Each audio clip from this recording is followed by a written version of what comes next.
Bismillahirrahmanirrahim. Assalamualaikum warahmatullahi wabarakatuh. Apa kabar adik-adik semuanya? Semoga kita selalu ada dalam keadaan sehat walafiat, sehat jasmani maupun rohani. Amin ya robbal alamin. Baiklah, pada kesempatan ini saya akan membahas sedikit tentang mata pelajaran PJOK, yaitu materinya pencaksilat. Nah, pencaksilat ini salah satu materi yang ada di dalam pelajaran pendidikan jasmani, olahraga, dan kesehatan. Baiklah, kita langsung saja ke slide berikutnya, yaitu sejarah pencaksilat. Nah, pencaksilat ini sudah barang tentu ya, kita semua sudah tahu pencaksilat berasal dari Nusantara ya, negara kita tercinta yaitu Indonesia. Memang dulunya sejak zaman kerajaan ya, kerajaan Majapahit itu yang paling berjaya pada masanya Sang Prabu Gajah Mada ya, kemudian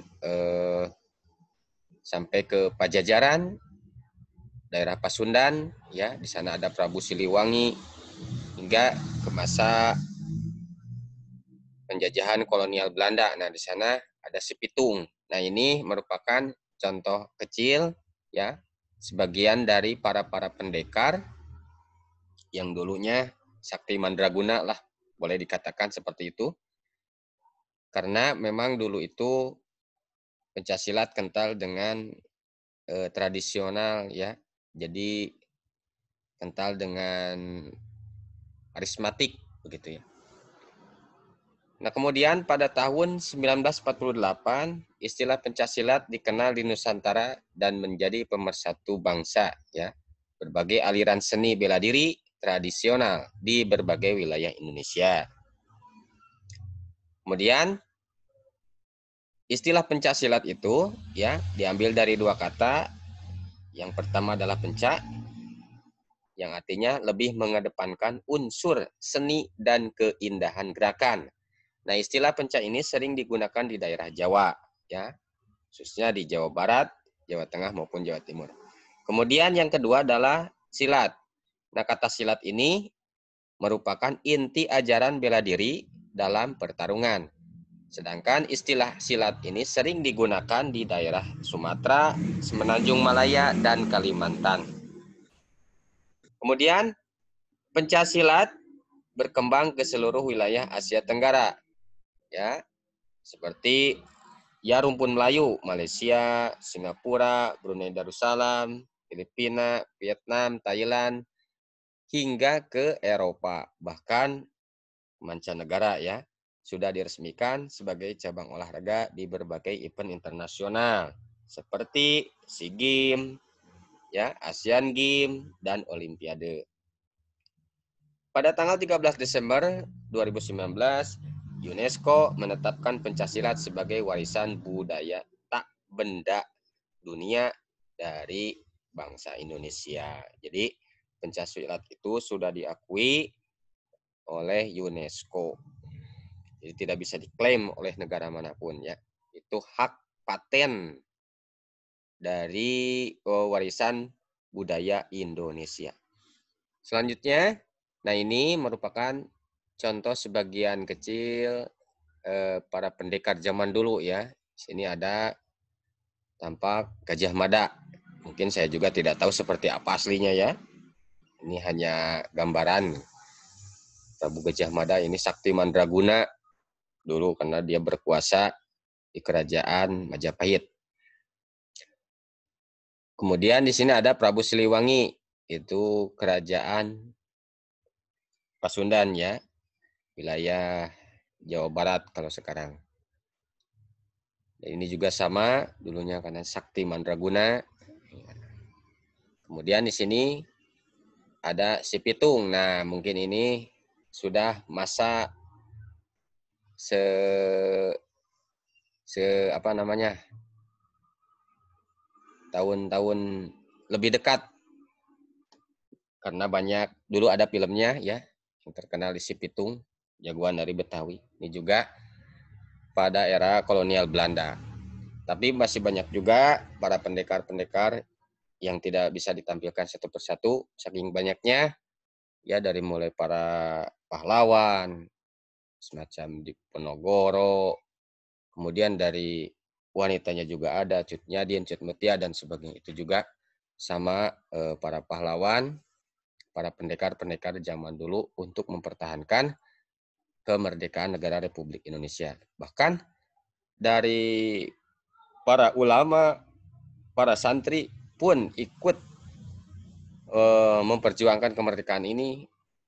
Nyatanya ketika sebelum pertarungan yang disebut dengan peristiwa 10 November atau yang dikenal dengan Hari Pahlawan, itu sebelumnya pada tanggal 22 Oktober terjadi resolusi jihad yang dipimpin oleh Hadratus Syekh Kiai Haji Hashim Asy'ari, dan para santrinya itu juga merupakan para pendekar dari kalangan muslim, kalangan ulama, para santri, ya, yang setidaknya walaupun dengan tangan kosong tapi mereka mampu, ya, dengan izin Allah mereka mampu menandingi atau menghalau para penjajah yang sedang menjajah negeri kita. Selanjutnya, nah di sini ada IPSI, ya. IPSI itu Ikatan Pencaksilat Seluruh Indonesia. Nah, IPSI adalah induk organisasi resmi pencaksilat di Indonesia di bawah naungan KONI, Komite Olahraga Nasional Indonesia. Ini adalah logo IPSI. IPSI didirikan pada tanggal 18 Mei 1948 di Surakarta, Jawa Tengah. Nah, dulu pada tahun 1950-an sempat terjadi gejolak, ya, dualisme organisasi pencaksilat, yaitu ada IPSI dan PPSI. Nah, apa itu PPSI? PPSI adalah Persatuan Pencaksilat Indonesia.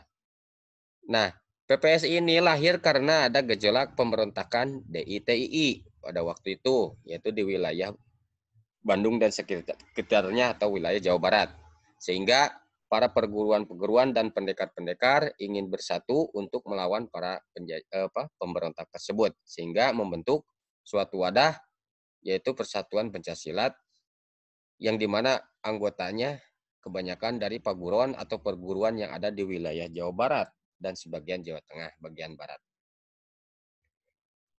Nah, pada tahun 1960-an, karena banyak masuknya olahraga seni bela diri dari luar negeri, ya, seni bela diri asing seperti karate dan judo dan sebagainya, sehingga pencaksilat merasa tersaingi, ya, dan mereka pun bangkit kembali untuk mempertahankan warisan budaya nasional ini karena takut dengan masuknya budaya seni bela diri asing, pencaksilat itu akan hilang dengan sendirinya. Maka pada tahun 1970 pencaksilat yang asalnya hanya kebudayaan dan dimasukkan ke ranah pendidikan jasmani sehingga dijadikan sebagai cabang olahraga resmi. Dan pada waktu itu diadakan Pekan Olahraga Nasional, ya, dan Pancasila juga pencaksilat juga dimasukkan ke dalam cabang olahraga pada PON tersebut. Dan pada Kongres IPSI yang keempat, akhirnya PPSI bersedia bergabung kembali dengan IPSI sehingga semua perguruan pencaksilat yang ada di tanah air menjadi satu kesatuan dalam satu wadah atau organisasi di bawah Ikatan Pencaksilat Seluruh Indonesia hingga saat ini. Nah, di sini ada yang dinamakan istilah dalam pencaksilat. Yang pertama itu adalah kuda-kuda. Nah, posisi menapak kaki untuk memperkukuh posisi tubuh. Kuda-kuda juga ada bermacam-macam, ya. Ada kuda-kuda depan, belakang, dan juga samping. Kemudian yang kedua ada sikap dan gerak. Ciri khas dari silat adalah penggunaan langkah, ya. Ini ada macam-macam langkahnya. Selanjutnya adalah kembangan. Nah, gerakan tangan dan sikap tubuh yang dilakukan sambil memperhatikan gerak-gerik lawan. Ini namanya kembangan ya. Kalau di istilah Jawa Barat atau di Sunda ini namanya ibing. Ibing ya. Kemudian ada buah. Pencaksilat memiliki banyak macam gerakan teknik bertahan dan menyerang. Dalam istilah tradisional disebut buah. Ini juga sama semacam ibingan atau kembangan atau juga teknik ya. Kemudian ada jurus, yaitu rangkaian gerak dasar tubuh bagian atas dan bawah yang digunakan sebagai panduan untuk menguasai teknik-teknik lanjutan. Ya, jurus ini lanjutan daripada buah atau kembang. Ada berbagai macam jurus, banyak sekali dalam seni bela diri pencaksilat. Bahkan kalau di istilah di Jawa Barat itu ada Cimande, ya, Cikalongan, Paleredan, dan di daerah-daerah lain pun ada ciri khas semacam jurus-jurus pencaksilat tersebut. Ada juga sapuan dan guntingan. Nah, salah satu teknik ini yaitu untuk menyerang kuda-kuda musuh, ya, baik itu guntingan dengan menggunakan kaki, ya. Kemudian ada kuncian. Nah, teknik ini untuk melumpuhkan lawan agar tidak berdaya. Nah, ini adalah teknik terakhir yaitu dikunci sehingga si musuh atau lawan tidak berdaya. Kita lanjutkan. Di sini ada beberapa 4 aspek dalam pencaksilat. Yang pertama adalah aspek mental spiritual. Nah, karena pencaksilat ini kental dengan budaya luhur, ya, dulu nenek moyang kita, jadi para pendekar-pendekar kita semacam Gajah Mada, Prabu Siliwangi dan sebagainya itu kental dengan istilah mistik ya, baik itu dengan tapak ataupun ya kalau semedi kalau istilahnya sekarang ya. Jadi intinya tidak hanya gerakan fisik tapi juga dengan gerakan mental atau spiritual ya. Kemudian yang kedua ada aspek seni budaya. Ini jelas bahwa dulu untuk mempertahankan budaya bangsa kita ya, yaitu dengan mengembangkan seni bela dirinya yaitu pencak silat, dan sampai sekarang pencak silat masih dilakukan, apalagi di kampung-kampung, di daerah-daerah, di desa-desa itu sering diadakan event-event pencak silat lokal dengan tujuan agar anak-anak atau generasi-generasi muda tidak melupakan dan juga untuk lebih memperkenalkan dan mempertahankan budaya-budaya seni bela diri pencaksilat. Yang ketiga yaitu aspek bela diri. Ini jelas karena sudah bergabung dengan IPSI, maka pencaksilat pun menjadi suatu bela diri yang diresmikan oleh negara.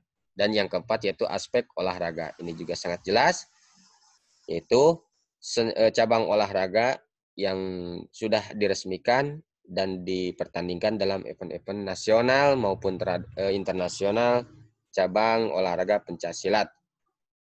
Ya, karena ini di bawah naungan Komite Olahraga Nasional Indonesia. Nah, di sini ada senjata yang sering dipakai dalam pencaksilat. Yang pertama ada keris, ya, ini keris. Keris ini berbagai macam bentuk. Ini namanya lekukan ya. Ada lekuk 7, 5 dan sebagainya. Ini macam-macam, tiap daerah pasti berbeda-beda. Yang kedua ada kujang. Kujang ini adalah khas senjata dari tanah Sunda ya, Pasundan, Jawa Barat. Kemudian ada samping atau linso, nah seperti ini.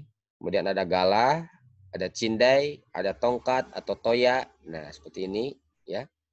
Ada tombak, kemudian ada parang atau golok ya. Ini yang sering dilakukan pada seni bela diri pencaksilat, yaitu yang paling sering adalah golok ya. Kemudian ada celurit, ada rencong dari Aceh, dan ada trisula. Nah, ini adalah sebagian kecil alat-alat yang sering digunakan dalam pencaksilat. Baik itu dalam seni festival, penampilan festival maupun dalam kejuaraan.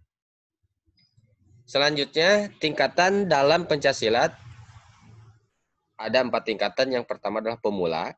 Ini adalah tahap awal ya, ketika sebelum menjadi pesilat yang hebat itu harus diawali dari nol ya, pemula. Kemudian ada menengah, ini sudah berlanjut ke tahap-tahap yang tekniknya lebih agak sulit dan menantang. Kemudian ada pelatih, ini sudah tingkatan di atas dan mempunyai murid atau anak didik. Dan yang paling terakhir adalah pendekar, ini sudah menjadi istilah siap tarung gitu, baik itu dalam festival ataupun dalam kejuaraan. Nah, di sini ada manfaat pencaksilat ya, karena pencaksilat ini merupakan bagian daripada seni budaya maupun juga olahraga, tentu ada banyak manfaatnya. Di antaranya yang pertama adalah untuk kesehatan dan kebugaran. Jelas, ini karena seluruh tubuh gerak dari mulai atas sampai bawah. Yang kedua, membangkitkan rasa percaya diri, ini juga sangat jelas. Dengan adanya seni bela diri pencaksilat ini, maka akan timbul rasa percaya diri pada jiwa pesilat, ya, petarung atau seseorang yang ingin mendalami pencaksilat. Kemudian yang ketiga adalah melatih ketahanan mental, jelas, ya. Yang keempat, mengembangkan kewaspadaan diri yang tinggi. Ini juga harus dipertahankan karena sewaktu-waktu kejadian pasti ada, baik itu ketika kita saat lengah maupun ketika kita saat konsentrasi, itu pasti ada. Kemudian yang kelima, membina sportivitas dan jiwa kesatria, ya. Ini menjadikan seseorang yang memiliki rasa yang sudah mengikuti atau mempunyai seni bela diri pencaksilat, maka akan timbul di dalam jiwanya itu jiwa sportivitas, ya, akan menerima kekalahan dan tidak sombong dalam kemenangan, ya. Kemudian dia akan mempunyai jiwa kesatria seorang pemimpin.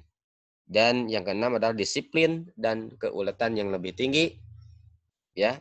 Jelas ini melatih kedisiplinan sehingga keuletan pun akan lebih ditingkatkan. Dan yang terakhir yaitu memiliki sikap nasionalisme terhadap warisan budaya bangsa Indonesia. Inilah yang perlu dipertahankan oleh generasi penerus kita. Demikian dan terima kasih yang bisa saya sampaikan. Semoga ada manfaatnya.